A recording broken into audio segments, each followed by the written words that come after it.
ønsker, at parterne i konflikten selv finder en løsning.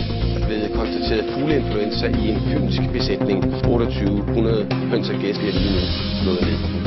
Den 73-årige mand er far til datterens 6 overlevende børn. SAS skal spare, og det koster sandsynligvis op mod 1.000 fuldtidsstillinger.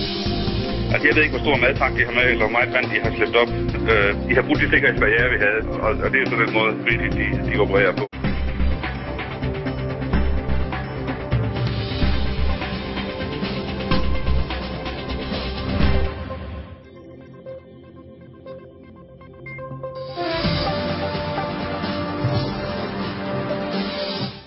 Velkommen til formiddagsnyhederne.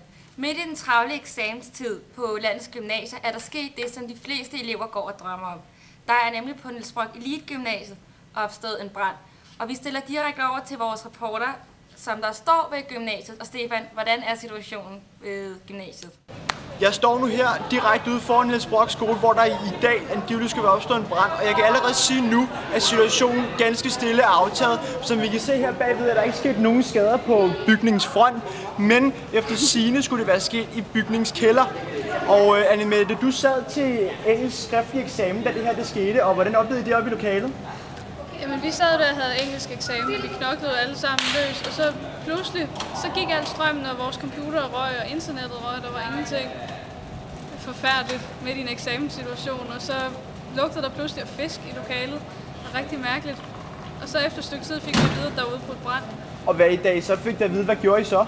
Vi kunne ikke rigtig gøre noget, fordi man må ikke forlade lokalet i en prøvesituation. Det må man ikke, så vi måtte bare pænt blive siddende deroppe, og der udbrød selvfølgelig en lille smule panik, fordi det er jo ikke rart at være spærret ind mod sin vilje, når der er brand. Men hvordan kan du så sige, hvordan reagerer de tilsynsførende, dem der havde ansvaret for jer faktisk på den her situation?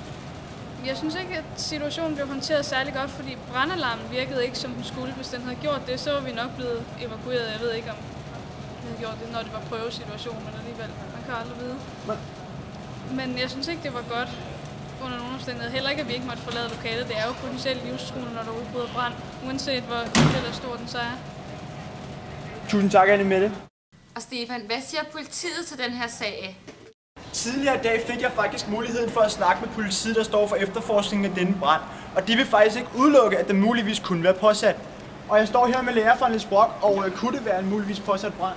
Jeg tror, det er højst usandsynligt, at det skulle have været en elev fra Niels Brock Elite Gymnasiet, der skulle have påsat branden.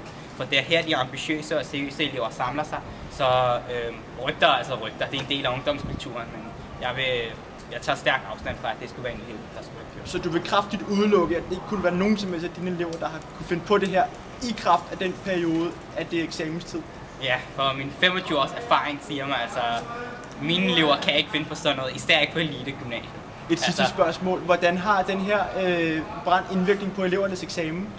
Jo, det bliver sådan, at eleverne kan tage stilling til, om de vil bruge deres årskarakter.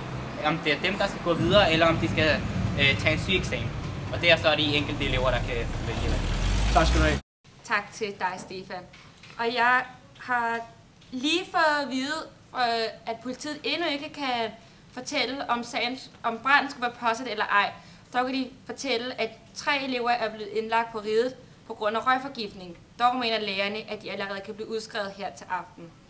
Du kan følge med på den her sag inde på vores hjemmeside tv2news.dk, hvor der hele tiden vil komme løbende oplysninger. Og nu til sporten.